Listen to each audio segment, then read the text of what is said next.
नमस्कार छात्रों, आज हम पढ़ेंगे सुदामा चरित कविता। तो पहले मैं उसका थोड़ा सा सारांश बताऊंगी, उसके बाद हम कविता का व्याख्या सहित पढ़ेंगे। वीडियो थोड़ा लंबा होने वाला है, आप वीडियो को अंत तक अवश्य देखना, क्योंकि इसमें मैंने सारा सप्रसंग व्याख्या सहित आपको ये कविता जो है समझाई है। तो पहले कविता का सारांश। सुदामा चरित बच्चों नरोत्तम दास द्वारा लिखी गई कविता है। सुदामा चरित कविता में नरोत्तम दास जी ने श्री कृष्ण और सुदामा की दोस्ती का वर्णन किया है।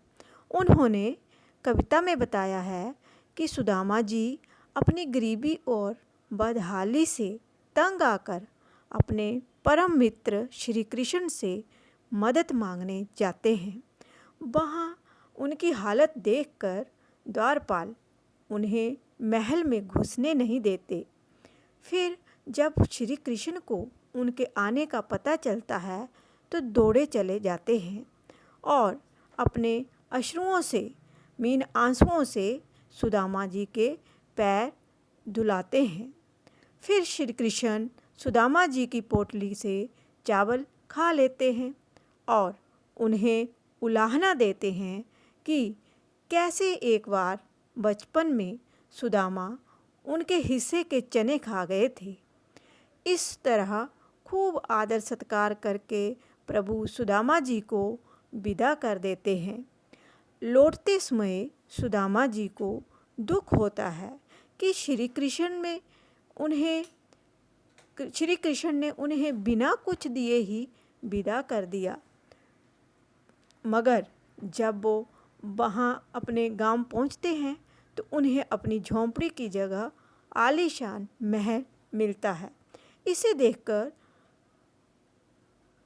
वो भाव विभोर हो जाते हैं और श्री कृष्ण की महिमा गाते हैं। तो यहीं से बच्चों हमारी जो कविता शुरू होती है। कविता की शुरू की पंक्तियाँ पहला पद। शीस पगाना झंगा तन में प्रभु जाने को ओहि आही बसे के ही ग्रामा। धोती फटी सी लटी दुपटी अरु पाए पान को नहीं सामा।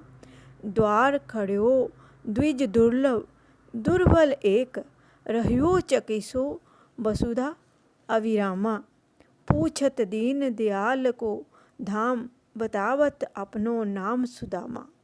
अब यहाँ पर क्या है इन पंक्तियों में कि इस पद में कवि ने सुदामा के श्री कृष्ण के महल के द्वार पर खड़े होकर अंदर आने की इजाज़त मांगने का वर्णन किया है।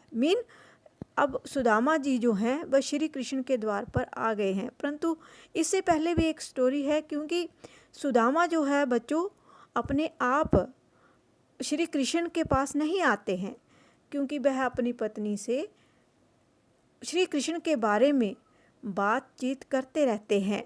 तो एक दिन उनकी पत्नी जो है उनको श्री कृष्ण के द्वार पर जाने के लिए विवश करती है।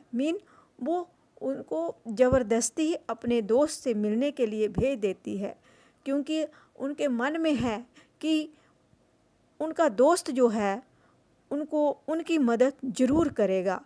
तो इसी आशा से और अपनी पत्नी की इच्छा से वह श्री कृष्ण से मिलने तो चले जाते हैं, परंतु उनका मन बिल्कुल नहीं था कि वह श्री कृष्ण को अपनी इस हालत का पता लगने दें। वो नहीं चाहते थे, सुदामा जो थे वह अपने मित्र को अपनी दशा के बारे में बताना नहीं चाहते थे। तो ये थी कुछ पंक्तियाँ। तो अब इन पंक्तियों का हम जो शीस पगाना झंगा तन में शीस होता है सिर, पग पैर, झंगा तन में शरीर पर कोई कपड़ा भी नहीं है, जगह में कमीज भी नहीं है। प्रभु जाने को आही बसे के ही ग्रामा, कि प्रभु जो हैं वो अब द्वार पर खड़े सुदामा जी जो हैं द्वार पर खड़ा है, और वह है द्वारपाल जो है श्री कृष्ण को जाकर बता रहा है उनकी दशा कि एक आदमी आया है और उसके पैर में ना जूती है और ना ही तन पर कोई कपड़ा है। हे प्रभु, जाने कहाँ से आया है, कौन से गांव से आया है, और अपना गांव का नाम भी नहीं बता रहा है। और धोती जो है फटी सी लटी दुपटी, और धोती भी उसकी फटी हुई है। पाए उपान को ना ही सामा, और पाँव में कुछ भी नहीं है डाला हुआ है। और द्वार पर खड़ा है, एक ब्राह्मण भेष में है वो, और आपके घर का जो है पता पूछ रहा है, और अपना नाम जो है क्या बता रहा है, सुदामा बता रहा है। ये है इन पंक्तियों के शब्दार्थ, और मैंने आपकी सुविधा के लिए इनके अर्थ भी डाल दिए हैं, आप पढ़ सकते हैं वीडियो को पॉज करके। तो पहले मैंने बता भी दिया है कुछ। तो इस प्रकार से कृष्ण इस चित्र में भी आप देख रहे हैं कि सुदामा जो है द्वार पर खड़ा है, और द्वारपाल जो है उसको जाता है फिर श्री कृष्ण के पास। और इस पद का जो वर्णन है, इस पद में कवि ने सुदामा के श्री कृष्ण के महल के द्वार पर खड़े होने के, जैसे मैंने बता ही दिया है पहले अर्थ, इजाज़त मांगने का वर्णन किया है।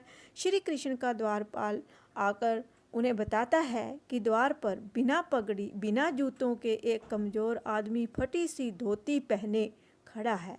वो आश्चर्य से द्वारका को देख रहा है और अपना नाम सुदामा बताते हुए आपका पता पूछ रहा है। तो बच्चों, आपने इन पंक्तियों को पढ़ा, और इन पंक्तियों में आपने क्या देखा, आपको इनके बारे में क्या पता चला है कि इन पंक्तियों में कवि ने क्या कहना चाहा है। तो यहाँ पर बच्चों इन पंक्तियों में सुदामा की गरीबी का बहुत ही संजीव चित्रण किया है। ये तो हम जानते ही हैं कि अनुप्रास अलंकार किसे कहते हैं। तो इन पंक्तियों में अनुप्रास अलंकार को पहचानिए। आप पहचान सकते हैं ना। तो अनुप्रास अलंकार की पहचान क्या है, यानी एक ही वर्ण का एक से अधिक ज़्यादा बार आना या वर्णों की आवृत्ति हो, वहाँ पर क्या होता है, अनुप्रास अलंकार। अब आप इन पंक्तियों में से आसानी से छांट सकते हैं कि कौन सा अनुप्रास अलंकार है। तो यहाँ पर बच्चों द्विज दुर्बल में द वर्ण की आवृत्ति हुई है, द वर्ण की आवृत्ति हुई है, तो यहाँ पर अनुप्रास अलंकार है। तो आशा करती हूँ आपको ये अच्छे से समझ में आ गया होगा। तो आगे चलते हैं। फिर क्या होता है कि यहाँ पर द्वारपाल में चित्र में भी दिखा रहा है कि श्री कृष्ण आते हैं। जब द्वारपाल जाकर उनको बताता है तो श्री कृष्ण से रहा नहीं जाता, और वह अपने दोस्त से मिलने फटाफट से द्वार पर आते हैं और गले मिलते हैं, और उनको अब अंदर लेके जाकर उनका स्वागत करते हैं। ऐसे अब दूसरा पद, ऐसे बेहाल बेवाइन सोपग कंटक जाल लगे पुनि जोए, हाय महादुख पायो सखा तुम, आए इते न किते दिन खोए। देखी सुदामा की दीन दशा, करुणा करके करुणा निधि रोए, पानी प्रात को हाथ छुओ नाही, नैनन के जल सो पग धोए। तो इन पंक्तियों में ऐसे बेहाल मीन बुरा हाल है उनका, बेबाइन मीन बेबाइन होती हैं फटी हुई एड़ियाँ, सो पग पग मीन पैर, कंटक जाल और कांटे लगे हुए हैं, और बहुत इस दीन सुदामा की इस दीन दशा को देखकर जो करुणा निधि हैं श्री कृष्ण हैं, उनकी आंखों में आंसू आ जाते हैं। तो पानी प्रात को हाथ छुओ नहीं, उन्होंने पानी द्वारपाल को कहा है कि पानी लेकर आओ। प्रात में, प्रात होता है एक बर्तन होता है, तो उसमें पानी लेकर द्वारपाल तो आता है, परंतु उसको श्री कृष्ण जी हाथ तक नहीं लगाते हैं, और अपने नैनन के जल सो पग धोए मीन अपनी आँखों के पानी से ही सुदामा जी के पैरों को धो देते हैं। यहाँ पर क्या है, कौन सा अलंकार का प्रयोग हुआ है? अतिशयोक्ति अलंकार। यहाँ पर बढ़ा चढ़ाकर बात कह दी है कवि ने कि श्री कृष्ण ने पानी का प्रयोग नहीं किया, पानी का प्रयोग नहीं किया, उसको प्रयोग किए बिना ही आंसुओं से ही उनके पैर धुला दिए। देखो कितना बढ़ा चढ़ाकर बात को कहा है। तो वहाँ पर क्या होता है, अतिशयोक्ति अलंकार होता है। द्वारपाल के मुंह से सुदामा के आने का जिक्र सुनते ही, ये इन पंक्तियों में यही बताया गया है कि उनका जिक्र सुनते ही वे भाग कर चले जाते हैं और दौड़कर अपने दोस्त से मिलने। तो यहाँ पर मैंने शब्दों के अर्थ लिखे हैं, वीडियो को पॉज करके आप इनको पढ़ सकते हैं। तो जब ये हाथ, यहाँ पर आप चित्र में भी देख रहे हैं कि सुदामा जी को, जो श्री कृष्ण ने द्वारपाल को पानी, ये प्रात में पानी है तो उसको बुलाया है, तो श्री कृष्ण उस पानी का प्रयोग नहीं करते हैं और यहाँ पर हाथों से जो है अपने पैर, उनके पैरों के कांटे निकाल रहे हैं श्री कृष्ण जी अपने दोस्त की। तो द्वारपाल के मुंह से सुदामा के आने का, ये पहले भी मैंने आपको पंक्तियों का अर्थ बता दिया है, ये आपको सिर्फ पढ़ने के लिए मैंने साथ साथ डाल दिया है।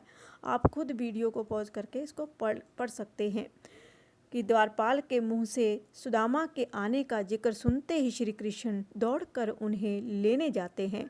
उनके पैरों के छाले, घाव और उनमें चुभे कांटे देखकर श्री कृष्ण को कष्ट होता है। वो कहते हैं कि मित्र, तुमने बड़े दुखों में जीवन व्यतीत किया है, तुम इतने समय मुझसे मिलने क्यों नहीं आए? सुदामा जी की दयनीय दशा देखकर श्री कृष्ण रो पड़ते हैं और पानी की प्रात को छुए बिना अपने आंसुओं से सुदामा जी के पैर धो देते हैं। पहले तो मैंने सारा समझा दिया है, अब आपको समझने के लिए, अपने आप समझने के लिए मैंने यहाँ पर लिख दिया है कि यहाँ पर कवि ने बढ़ा चढ़ाकर बात कही है और कि आंसुओं से पैर को धो दिया है। इस तरह के वर्णन को क्या कहते हैं बच्चों? कौन सा अलंकार होता है? अतिशयोक्ति अलंकार। किसी बात को जहाँ पर बढ़ा चढ़ाकर कहा जाए वहाँ पर अतिशयोक्ति अलंकार होता है।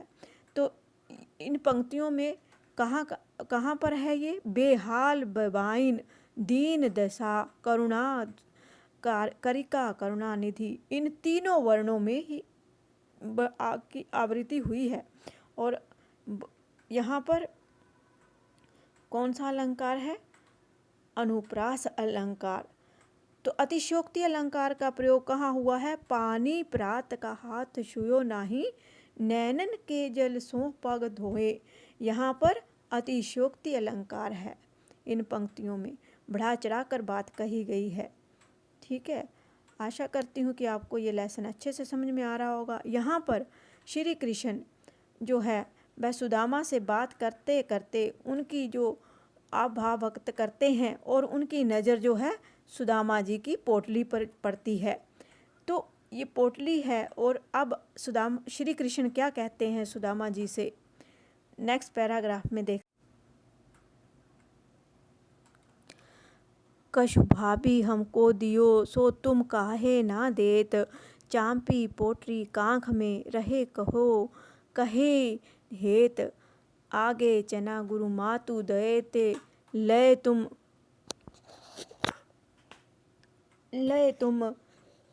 चाबी हमें नहीं देने। श्याम कहो मुस्काए सुदामा सो, चोरी की भान हो जूं परवीने, पोटरी कांख में चांपी रहे तुम, खोलत नाही सुधारस भीने, पाशली बानी अजो न तजो तुम, तैसे भाभी के तंदुल कीन्हे। तंदुल होते हैं चावल, और पोटरी मीन पोटली, और गुरु मातु मीन गुरु माता, श्याम मीन का श्री कृष्ण के लिए कहा है, मुस्काए मीन मुस्कराना, और चोरी की भान हो जू परवीने मीन कुशल, परवीने का अर्थ होता है कुशल। पोटरी कांख होता है ये बाजू और धड़ के पास जो होल बना है नीचे, उसको बोलते हैं कांख। चांपी रहे मीन छुपा रहे हैं। खोलत नाही सुधा रस बीने, मीन वो अमृत को मुझे दे नहीं रहे हैं जो मेरी भाभी ने मुझे भेजा है। पिछली बात को दोहरा रहे हैं कि तैसे ही भाभी के तंदुल मुझसे आप छुपा रहे हो, उन चावलों को मुझसे छुपा रहे हो। पिछली बात जोड़कर कह रहे हैं यहाँ पर कि सुदामा जी की अच्छी आप भक्त करने के बाद कान्हा उनसे मजाक करने लगते हैं। वो सुदामा जी से कहते हैं कि ज़रूर भाभी ने मेरे लिए कुछ भेजा होगा, तुम उसे मुझे दे क्यों नहीं रहे हो? तुम अभी तक सुधरे नहीं। जैसे बचपन में जब गुरु माता ने हमें चने दिए थे, तो तुम तब भी चुपके से मेरे हिस्से के चने खा गए थे। वैसे ही आज तुम मुझे भाभी का दिया उपहार नहीं दे रहे हो। तो यही बात इन पंक्तियों में श्री कृष्ण कह रहे हैं सुदामा जी से। और यहाँ पर ये शब्दों के अर्थ हैं कुछ, तो आपको पढ़ लेने हैं। तंदुल होता है चावल, मीन सौगात, उन्होंने सौगात लिया है। यहाँ पर हम भी बोलते हैं ना, कई बार कोई मेहमान आ जाता है कि क्या सौगात लाए हैं हमारे लिए, तो सौगात मीन कोई ना कुछ भेजा है भाभी ने। तो भाभी ने तो उनके लिए तंदुल मीन चावल भेजे थे। तो सुदामा जी की अच्छी आप भक्त करने के बाद कान्हा उन्हें, यही मैंने पंक्तियाँ पहले भी पढ़ा दी हैं, तो वो सुदामा जी से कहते हैं कि ज़रूर भाभी ने मेरे लिए कुछ भेजा होगा, तुम उसे मुझे दे क्यों नहीं रहे हो? तुम अभी तक सुधरे नहीं। जैसे बचपन में जब गुरु माता ने हमें चने दिए थे, तो तुम तब भी चुपके से मेरे हिस्से के चने खा गए थे, वैसे ही आज तुम मुझे भाभी का दिया उपहार नहीं दे रहे हो। तो यहाँ पर बचपन की बात कही गई है इन पंक्तियों में, बाल सुलभ का वर्णन हुआ है। तो आपको भी पढ़कर ऐसे लगता होगा कि यहाँ पर सामने बातचीत कर रहे हैं श्री कृष्ण और सुदामा। तो यहाँ पर नाटक के रूप में भी ये कविता लगती है बच्चों। यहाँ श्री कृष्ण का बालपन की दोस्ती की बात कही गई है और पर सुदामा। देखते हैं नेक्स्ट पैराग्राफ। वह पुलकनी, वह उठी मिलनी, वह आदर की बात, वह पटमनी, गोपाल की कछु न जानी जात, घर घर ओढ़त फिरे तनक दही के काज, कहाँ भयो जो अब भयो हरि को राज समाज, होवत आबत नाही हुतो बाही पठ्यो ठेली, अब कह्यो समुझाए के बहु धन धरो सकेली। अब वह पुलकिन मीन, यहाँ पर पुलकिन का अर्थ है खुश होकर, और वह उठनी मिलनी मीन गले मिलना, वह आदर सहित मिलते हैं, गले मिलते हैं श्री कृष्ण से, और उसका भेजना है। पठवनी मीन भेजना, जात मीन जाति, हरि मीन कृष्ण, राज समाज राज्य में, औरत फिरे इधर उधर फिरना, तनक थोड़ा, बाही पठ्यो खाली हाथ, ठेली भेजना, धन दौलत धरो रखना। अब इन पंक्तियों में क्या कह रहे हैं सुदामा से वह कहते हैं, श्री कृष्ण कह रहे हैं कि वापस सुदामा के वापस घर की तरफ लौटने का वर्णन है कि वो सोचते हैं कि मैं मदद की उम्मीद लेकर श्री कृष्ण के पास आया, लेकिन श्री कृष्ण ने तो मेरी कोई मदद ही नहीं की। लौटते समय निराश और खिन्न सुदामा अब यहाँ पर विदा हो रहे हैं। चित्र में भी आप देख सकते हैं बच्चों कि यहाँ पर सुदामा का चित्र जो है खिन्न नज़र आता है। तो सुदामा जो है मन में कई विचार घूम रहे थे, और जो सोच रहे थे कि कृष्ण को समझना किसी के वश में नहीं है। एक तरफ तो उसने मुझे इतना आदर सम्मान दिया, दूसरी तरफ मुझे बिना कुछ दिए लौटा दिया। मैं तो यहाँ आना ही नहीं चाहता था। अब अपने मन में ही सोचते जा रहे हैं वह कि वह तो मेरी, अब श्री कृष्ण ने उनको विदा कर दिया है और वह रास्ते में हैं। इन पंक्तियों में रास्ते का वर्णन है कि मेरी पत्नी ने, वो मन ही मन सुदामा सोच रहे हैं कि धर्म पत्नी ने मुझे यहाँ पर ज़बरदस्ती द्वारका भेज दिया। ये श्री कृष्ण तो खुद बचपन में जरा से मक्खन के लिए पूरे गांव के घरों में घूमता था। इससे मदद की आस लगाना ही बेकार था, क्योंकि एक गरीब मित्र अपने अमीर दोस्त के पास जाता है तो कुछ ना कुछ आस होती है उसके मन में कि वो मेरी किसी न किसी तरह मदद करेगा। परंतु उनको खाली हाथ लौटा दिया श्री कृष्ण ने, तो वह सोचते जा रहे हैं। अब कविता की आगे की पंक्तियाँ। बैसे बैसोई राज समाज बने, गज बाजी घने बन मन सबरम छायो, केंधो पर्यो कहूँ मार्ग भूली, के बैरी के मैं अब द्वारका आयो, भौन बिलोकवे को मन लोचत सोचत ही, सब गाम मझायो पूछत पांडे फिरे, सब सो पर झोंपड़ी को कहूँ खोज न पायो। अब वैसे ही वह जब सुदामा अपने गांव पहुंचते हैं तो उन्हें अब रास्ते का चित्र भी है कि वो खिन्न होते हुए जा रहे हैं। तो वो है अपने मन ही मन उलझते उलझते अपने गांव पहुंच जाते हैं। परंतु जब सुदामा अपने गांव पहुंचते हैं तो बच्चों उन्हें आसपास सब कुछ बदला दिखता है। सामने बड़े महल, हाथी, घोड़े, गाजे बाजे आदि देखकर सुदामा जी सोचते हैं कि कहीं मैं रास्ता भटक कर फिर से द्वारका नगरी तो नहीं आ पहुंचा हम। मगर ध्यान से देखने पर वो समझ जाते हैं कि ये उनका अपना गांव है। इस चित्र में भी आप देख रहे हैं कि उनका गुस्से भरा चित्र है और मन ही मन कुछ विचार कर रहे हैं। फिर उन्हें अपनी झोंपड़ी की चिंता सताती है।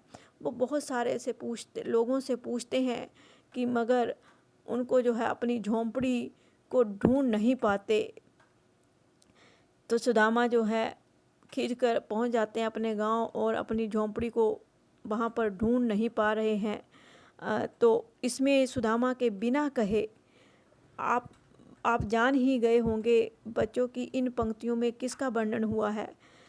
यहाँ पर एक दोस्ती निभाई है श्री कृष्ण ने, जो कि बिना मांगे ही सुदामा की मदद कर दी है। बिना मांगे ही सब कुछ दे दिया है सुदामा को श्री कृष्ण जी ने, कि धन धान्य से परिपूर्ण कर देने का वर्णन हुआ है इन पंक्तियों में। कि हमें भी यही शिक्षा इससे मिलती है कि हमें अगर अपने दोस्तों की मदद करनी पड़े तो बिना कुछ कहे ही आप लोग जो हैं अपने दोस्तों की मदद कर सकते हैं। किसी गरीब की अगर मदद करनी हो ना तो उनको मांगने से पहले ही उनकी सहायता कर देनी चाहिए। यही हमसे इन पंक्तियों में हमें शिक्षा मिलती है। अब इस कविता की अंतिम पंक्तियाँ। कह वह टूटी सी शानी हती, कह कंचन के अब दाम सुहावत, कह पग में पन्ही न हती, कह ले गजराज हूँ ठाड़े महाबत, भूमि कठोर पे रात कटे कहाँ, कोमल सेज पे नींद न आवत, कह जुरतो नहीं बोध को दो सवा, कह प्रभु के परताप ते दाख न भावत। अब यहाँ पर यही समस्या है कि उनको अपनी झोंपड़ी नज़र नहीं आ रही है।